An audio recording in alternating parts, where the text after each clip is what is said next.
que es escritora, actriz y todo lo que se proponga, que os va a hacer también una semblanza de No habrá más enemigo, la novela con la que Sergio pues bueno, se quedó finalista de un gran premio, como es el premio Francisco Casabella del 2011, y bueno, pues la verdad es que tuvimos la suerte de poder publicar. Yo, por otro lado, Sergio, lo siento, pero me alegré, porque era un libro que lo queríamos para este año, era un libro también importante, y bueno, pues muchas gracias, Sergio, por...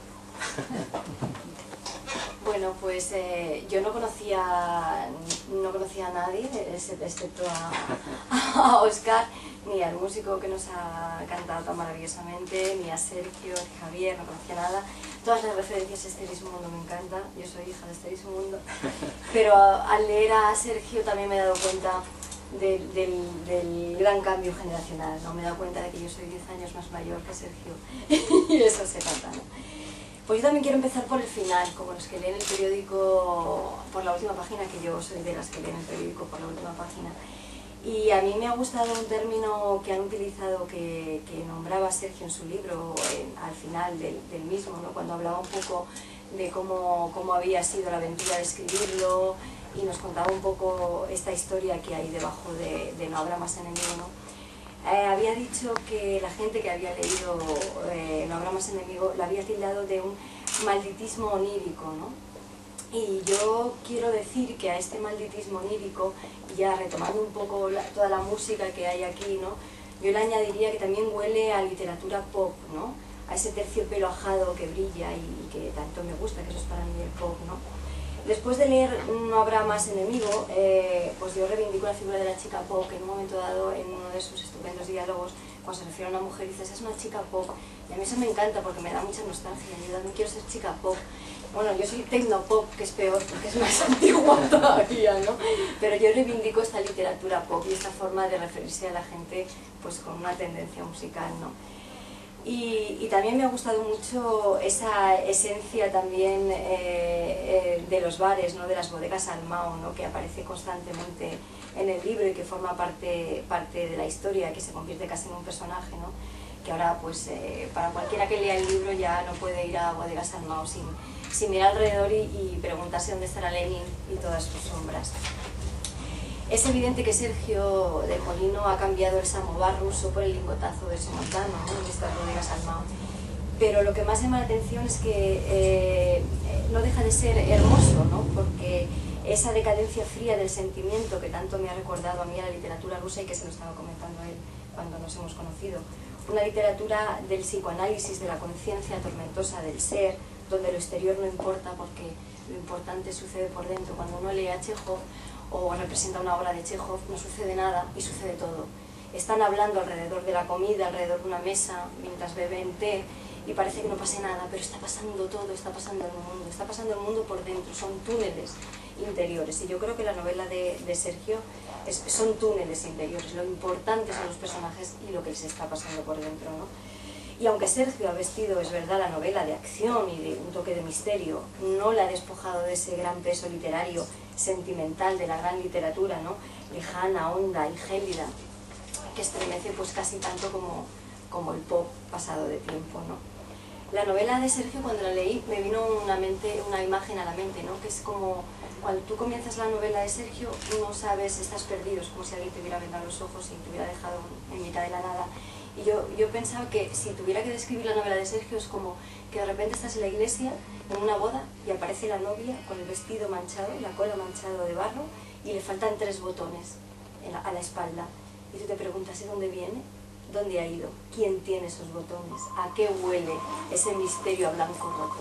Yo creo que esa sería una definición de esta novela de Sergio, ¿no? Es lo que envuelve todo este entramaje, que además es una novela sólida, está bien construida, no tiene costuras, tiene peso y al mismo tiempo vuela con ese misterio que os comento, ¿no? Y que es casi deriva en una fantasía asfixiante y delirante. Personalmente su escritura me gusta porque también me identifico mucho con ella, su propuesta casi escénica. A lo mejor tiene que ver que sea periodista, yo soy actriz, que observamos a la gente alrededor y te sientas y miras, yo soy una mirona, me gusta mirar. Creo que los personajes tienen que vivir, oler y respirar y no copiar de otros libros, de otros autores, porque acabas haciendo momias, ¿no? Momias que no existen. Entonces me gusta eso porque son personajes que además que los ha planteado desde diferentes voces, desde diferentes prismas, ¿no? Son muy cinematográficos.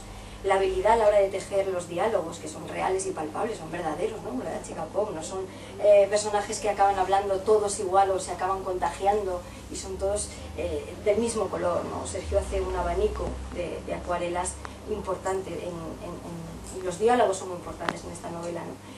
Además, mezcla un lenguaje, el lenguaje de Sergio es una mezcla entre lo vulgar y lo exquisito y lo poético, ¿no? Que de repente hay pasajes que son muy soeces, ¿no? Cuando de repente es el sexo y es muy bruto y es muy, ¿sabes? Que te toca mucho, y de repente tiene unos pasajes líricos que te atraviesan y que te matan, ¿no? Y eso es muy interesante. Los personajes, como decía, son creíbles, fascinantes y hasta algunos te caen mal. A mí Alejandra y Lola me cae fatal. Yo también tengo un personaje que se llama Alejandra en mi novela y también mi propio personaje me cae mal. Entonces yo creo que bautizar un personaje con el nombre de Alejandra te va a caer ya mal, porque es un nombre que tiene mucha fuerza y es como que se revela y que no sabes muy bien por dónde cogerlo, ¿no? Pero de todos ellos yo me quedo con lo más pequeño, que siempre suele ser lo más grande, ¿no? Que es con el personaje del padre y el personaje del abuelo. El abuelo, porque es uno de esos personajes entrañables y tiernos que desde que aparecen ya lo amas, a pesar de que a veces es odioso, ¿no? Y el padre, porque son personajes ausentes, que no están, que existen a medias entre las sombras de la vida de uno y que sin embargo son los que mayor huella dejan, ¿no? Porque son personajes muy silenciosos, como muy impotentes por dentro, y dices, ¿cómo se puede plasmar eso, no? Eso es lo maravilloso de escribir, crear esos personajes laberintos, imposibles de traducir y de atrapar. Y al hilo, y para finalizar, de estos grandes personajes, sobre todo del abuelo, hace mucho tiempo nosotros nos fuimos somos de Teruel, y entonces habíamos formado un grupo de tambores en el que estaba mi marido, y nos invitaron a un festival a tocar el tambor ahí con los festivales folclóricos aquellos. Y nos fuimos todos los de Teruel y hacíamos una noche en París, que no habíamos estado nunca. Yo era traductora francesa, que no tenía ni idea, pero bueno. Y entonces nos fuimos a París, aquello, gente ahí que nunca había viajado y que íbamos a Teruel ahí con nuestro acento y nuestras cosas. Y de repente subimos al metro de París, que no teníamos ni idea, ¿no? Los franceses que son tan silenciosos y están en su burbuja y son tan educados. Y llegamos haciendo ruido, ¿no? Y de repente había una madre de un niño que pega un frenazo el metro y dice ¿qué ves, solo? Y se van a eso en el metro de París. Y todos así mirándonos. Tú sientes una vergüenza muy grande de ser de Teruel y de haber cogido y de estar esa señora al mismo lado de ti. Y es horrible, ¿no? Y esa misma señora, 2 horas después, cuando estamos en la Torre Eiffel, arriba del todo, viendo el panorama maravilloso de París, se queda mirando y dice, mirando al vacío, ¿y todo esto a dónde irá a parar? Me parece tan hermoso que la odié, porque dije, ¿por qué no se me ha ocurrido esa frase a mí aquí en París mientras yo miro cómo está el horizonte? Pues lo digo porque hay una frase muy bonita del abuelo de Lenin que es digna de repetir y que a uno se le hubiera ocurrido, ¿no? Los ásperos montes. Entonces yo me quiero quedar con eso, los ásperos montes. Gracias, Sergio.